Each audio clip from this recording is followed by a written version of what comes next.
Rome whispered her name like a curse, Messalina.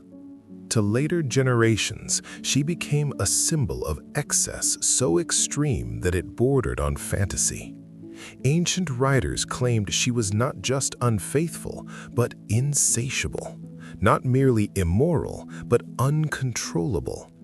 They said she turned the imperial palace into something unthinkable, a place where power and desire blurred into scandal. One story would echo through history louder than all the others, that Rome's Empress, the wife of Emperor Claudius himself, left her palace at night disguised as a common woman to compete in a brothel, that she challenged professional prostitutes, that she did not leave until exhaustion forced her to stop. It is one of the most infamous stories in Roman history, but here is the question no one asks loudly enough. Did it really happen? Or did Rome do what it always did best, destroy a dangerous woman by rewriting her reputation? Because Messalina was not just accused of sexual excess, she was accused of manipulation, of influence, of ambition. And in ancient Rome, those were crimes far more threatening than lust. Tonight, we are not here to repeat gossip carved into stone by men who survived her fall. We are here to investigate it. Who was Messalina, the woman behind the legend? Why did Roman historians describe her with such venom? And what does her story reveal about power, propaganda, and fear in the most ruthless empire the world had ever known? Because when you strip away the exaggeration, the insults, and the centuries of repetition, one unsettling possibility remains. What if the most scandalous woman in Roman history was never the villain, but the warning? And to understand why Rome turned Messalina into a monster, we must first understand the world that created her. Rome did not rule by kindness. It ruled by fear, hierarchy, and an obsession with dominance. By the 1st century AD, Rome was the center of the known world, an empire stretching from Britain to the deserts of the Middle East. Its armies conquered nations, its laws reshaped societies, and its emperors claimed near divine authority. But beneath the marble temples and triumphal arches lay a far uglier truth. Rome was paranoid. Every senator feared betrayal. Every emperor feared assassination. Every noble family feared falling out of favor. Power in Rome was never stable. It was temporary, fragile, and always under attack. And nothing threatened that power more than perception. Because in Rome, reputation was survival. A single rumor could end a political career. A whispered accusation could justify exile or execution. And history itself was written by those who remained standing when the blood dried. This was especially true for women. Roman society was rigidly patriarchal. Public life belonged to men. Politics, warfare, philosophy, law. Women were expected to exist in the private sphere, valued for obedience, fertility, and silence. A good Roman woman was modest, loyal, and invisible. A powerful woman, however, was something else entirely. She was suspicious. She was unnatural. She was dangerous. And when a woman appeared to influence emperors, shape decisions, or command loyalty, Roman writers reached for the most effective weapon they had: sexual accusation. Because nothing destroyed a woman's authority faster than portraying her as uncontrollable. Roman historians repeatedly used this tactic. When a woman rose too high, she was not described as intelligent or strategic. She was described as lustful. When her influence alarmed men, it was explained not through politics, but through seduction. Sex became a metaphor for corruption, and corruption justified removal. This context matters because Messalina did not live in a neutral world. She lived in a system designed to distrust women near power and to erase them violently when convenient. Even our sources must be questioned. Most of what we know about Messalina comes from men like Tacitus, Suetonius, and Juvenal, writers who lived in a culture where female autonomy was considered a threat and where scandal sold stories. None of them were neutral observers. Tacitus despised the imperial court. Juvenal wrote satire exaggerated for shock. Suetonius thrived on rumor and character assassination. They were not journalists. They were moral commentators with agendas, and their audience wanted blood, scandal, and warnings. Warnings about what happens when women step outside their assigned roles. Rome, in other words, did not simply record Messalina's life, it judged it. And to understand why Messalina's story exploded into something so extreme, we must understand where she came from and how close she was to the heart of power. Because Messalina was not an outsider, she was born into the most dangerous family in Rome. And from the moment she entered the imperial palace, she was living on borrowed time. Valeria Messalina was born into power. Not earned power, not stolen power, but inherited danger. She entered the world around 20 AD at the heart of Rome's most unstable ruling family, the Julio-Claudian dynasty. This was a bloodline famous not for stability, but for paranoia, purges, and betrayal. Emperors in this family did not grow old. They were poisoned, stabbed, exiled, or erased. Messalina's lineage connected her directly to Augustus, Rome's first emperor. This alone made her valuable and vulnerable. In Rome, noble blood was a currency, and women were often used as political bridges between powerful men. She was not raised for freedom, she was raised for marriage. By her mid-teens, still a child by modern standards, Messalina was thrust into an imperial match that would define her fate. She was married to Tiberius Claudius Nero Germanicus. History remembers him simply as Claudius. The age difference was impossible to ignore. Messalina was likely 14 or 15. Claudius was over 50. The marriage was not about love, it was about legitimacy. Claudius, long mocked and underestimated, needed a wife with strong imperial blood. Messalina's ancestry strengthened his claim in a court that never stopped questioning his right to rule. To Rome, the marriage made sense. To Messalina, it meant confinement. She entered the palace young, watched constantly, surrounded by spies, servants, and rivals. Her value lay in producing heirs and in staying silent. But Messalina was not silent. Ancient sources describe her as intelligent, socially aware, and quick to form alliances. These are not accusations, they are admissions hidden beneath insults. Because for a Roman historian to call a woman manipulative was often a backhanded way of admitting she understood power.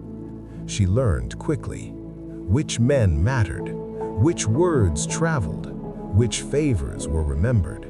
And in a court where emperors could be removed overnight, information was everything. Messalina bore Claudius 2 children, including Britannicus, the male heir Rome had been waiting for. For a moment, her position seemed secure. But in Rome, security was an illusion, because the palace was not a home, it was a battlefield. And Messalina was not just an empress, she was a player. Which brings us to the man at the center of it all, the emperor she married, the husband who never fully understood the world moving around him. Claudius was never meant to be emperor.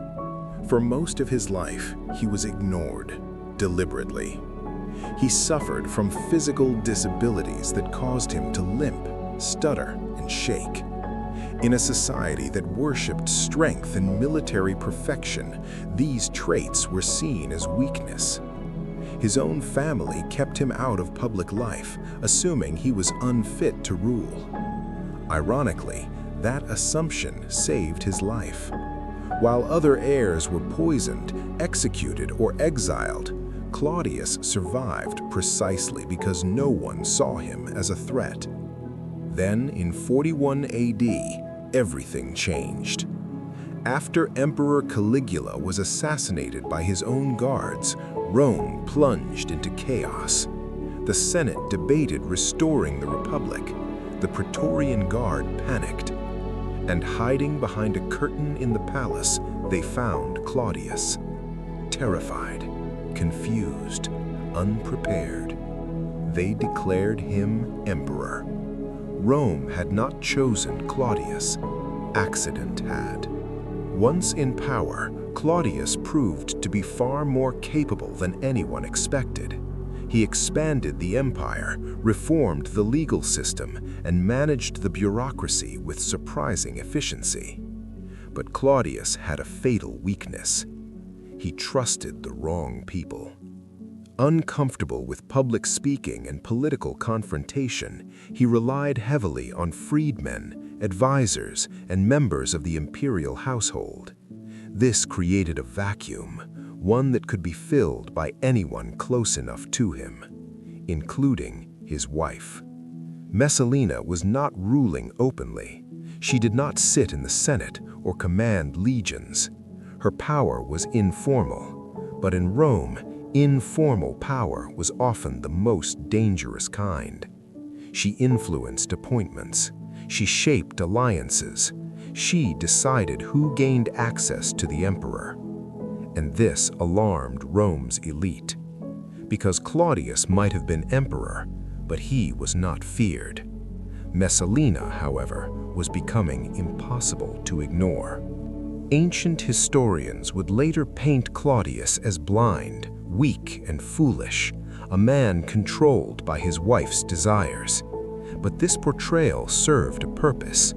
It shifted blame away from the political system and onto a single woman. If Claudius made mistakes, it was because Messalina seduced him. If men fell from favor, it was because Messalina destroyed them. If alliances collapsed, it was because Messalina interfered.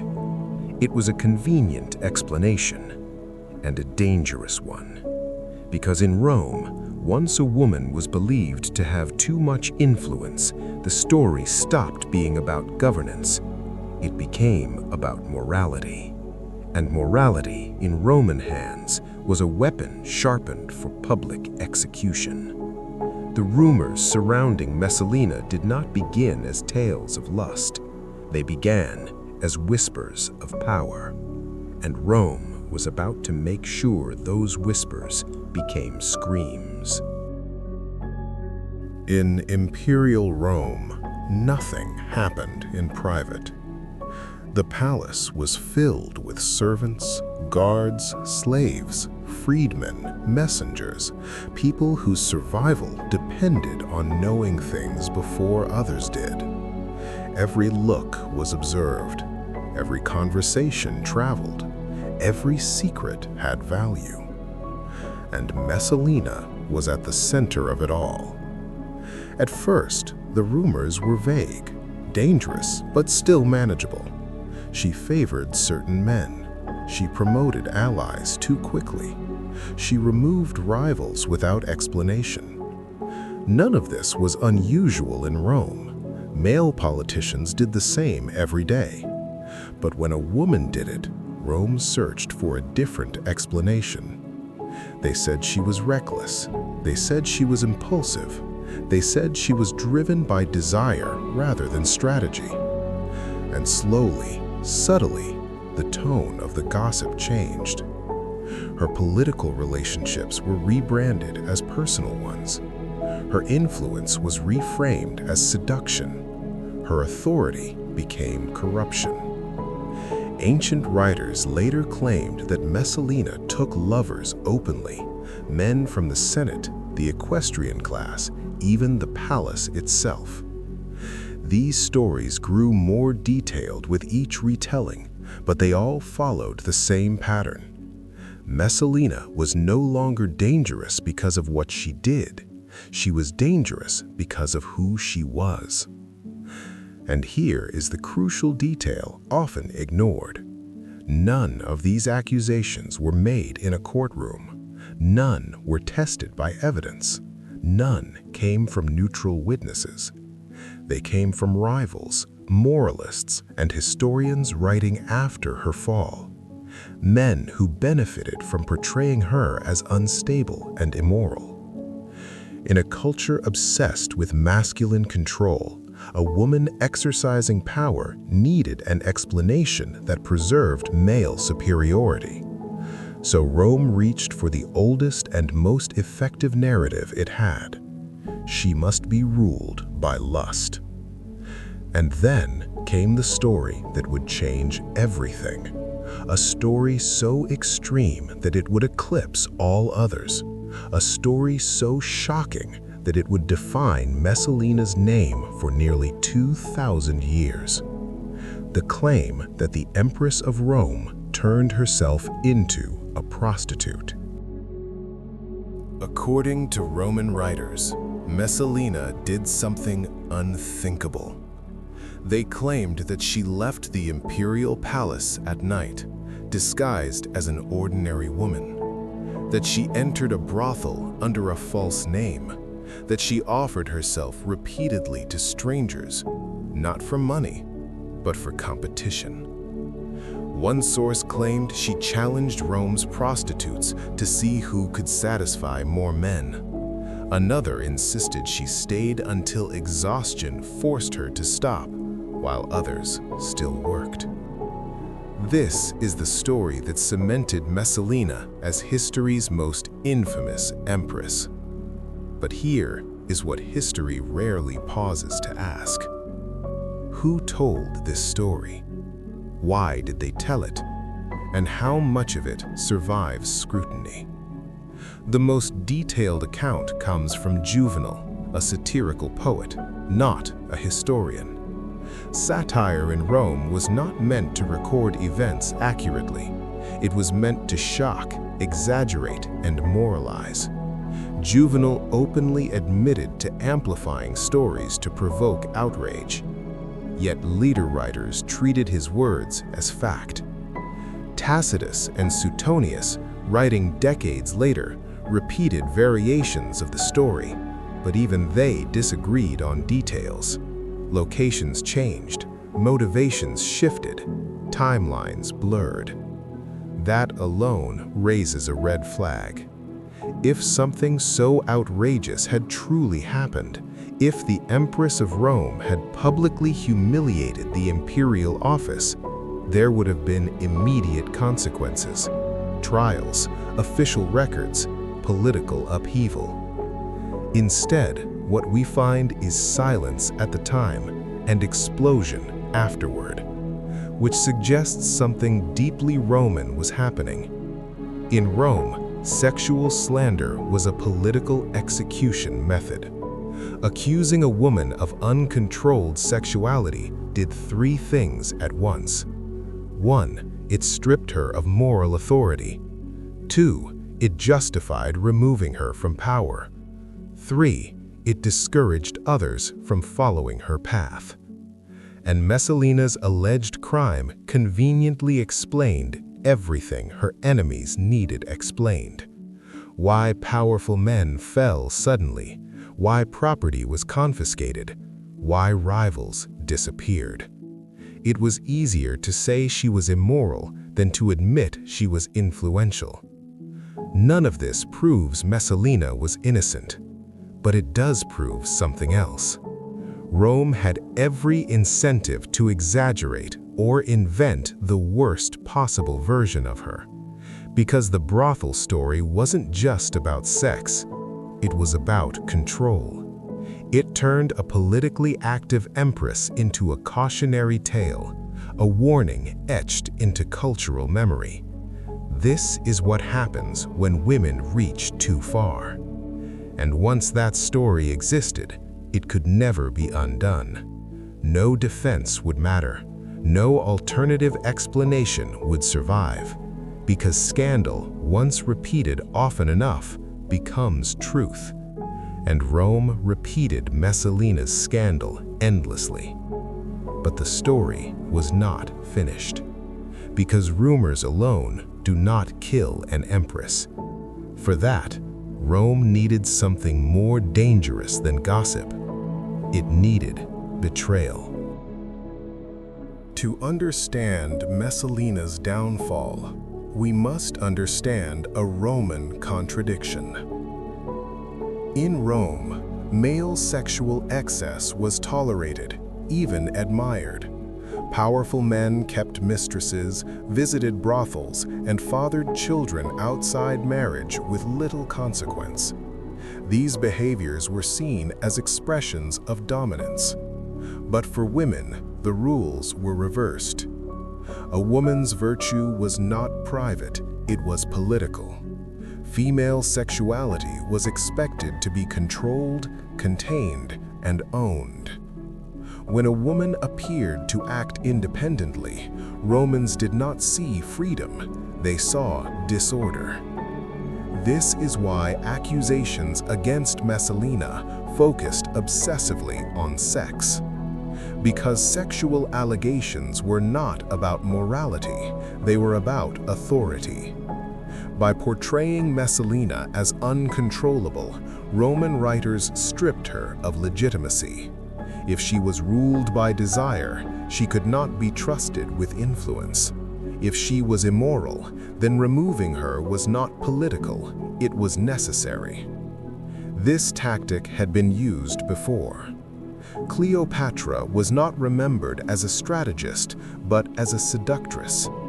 Fulvia was not remembered as a political operator, but as aggressive and improper.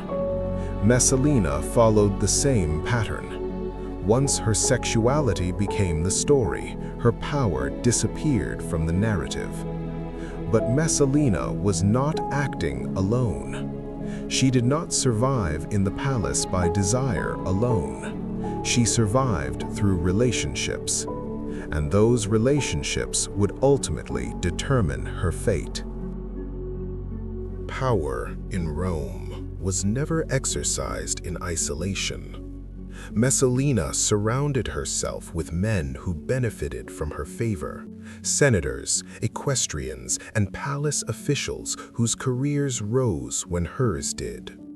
These men protected her influence while it served them. But loyalty in Rome was conditional. Men close to Messalina were not loyal to her. They were loyal to access. As long as she was secure, they prospered. But when her position weakened, those same men became liabilities. One figure stands out among them, Gaius Silius. He was young, wealthy, well-connected, and dangerously ambitious. Ancient sources described him as Messalina's lover, but even here, history blurs motive and rumor. If there was a relationship, it was not merely romantic, it was political. Silius had something Messalina needed, status beyond the palace. Messalina had something Silius wanted, proximity to the emperor. Together, they represented something Rome could not tolerate, a potential alternative center of power. And in Rome, perceived threats mattered more than proven ones. The most explosive claim of all came next. Roman historians allege that Messalina and Gaius Silius went so far as to marry while Claudius was still alive. If true, this was not scandal, it was treason. But even here, the story is unstable. Some sources say it was a public ceremony. Others say it was symbolic. Some suggest Claudius was away and unaware. Others imply he was deliberately misinformed. What is certain is this: once the idea of a rival marriage existed, Messalina's fate was sealed, because Rome did not require certainty. It required justification, and this was enough. The final blow did not come from the Senate. It came from the palace. Messalina's enemies, men who had tolerated her while she was useful, turned first. They feared association. They feared retaliation. They feared being on the wrong side of history. They went to Claudius. They framed the narrative carefully, not as a personal betrayal, but as a threat to the state. They told him his throne was in danger. They told him his life was at risk. They told him Rome was watching. Claudius hesitated, but fear is louder than doubt, and Rome rewarded decisive cruelty. Messalina was given no public defense, no Senate hearing, no formal trial, no opportunity to speak. She was cornered in the gardens of Lucullus, a place once associated with luxury and power. Now it became her end. Accounts claim she hesitated, unable to take her own life. A soldier finished the task. She was still young. Her children were still alive. And Claudius, when informed, reportedly continued eating. Whether this detail is true or not matters less than why it was written. It portrays an emperor unmoved and an empress already erased. Messalina left no letters, no memoirs, no recorded defense. Everything we know about her comes from men who survived her removal and benefited from it. Once dead, she could not contradict them. Her name was condemned, her memory reshaped, her story weaponized. Rome did not just kill Messalina, it rewrote her. Why does Messalina still fascinate us? Because the formula remains effective. Powerful woman, sexual scandal, moral outrage, public destruction. The details change, the pattern does not. From ancient Rome to modern media, scandal remains a shortcut to control. Messalina's story survives not because it is proven, but because it is useful. Was Messalina guilty of excess? Possibly. Was she politically ambitious? Almost certainly. But was she uniquely immoral? History provides no proof. What history does provide is a mirror. Messalina reflects Rome's fear of women near power and our own fascination with destroying them through story rather than evidence. She did not rule Rome, but Rome made sure she would be remembered exactly the way it needed her to be. Not as a strategist, not as a political actor, but as a warning.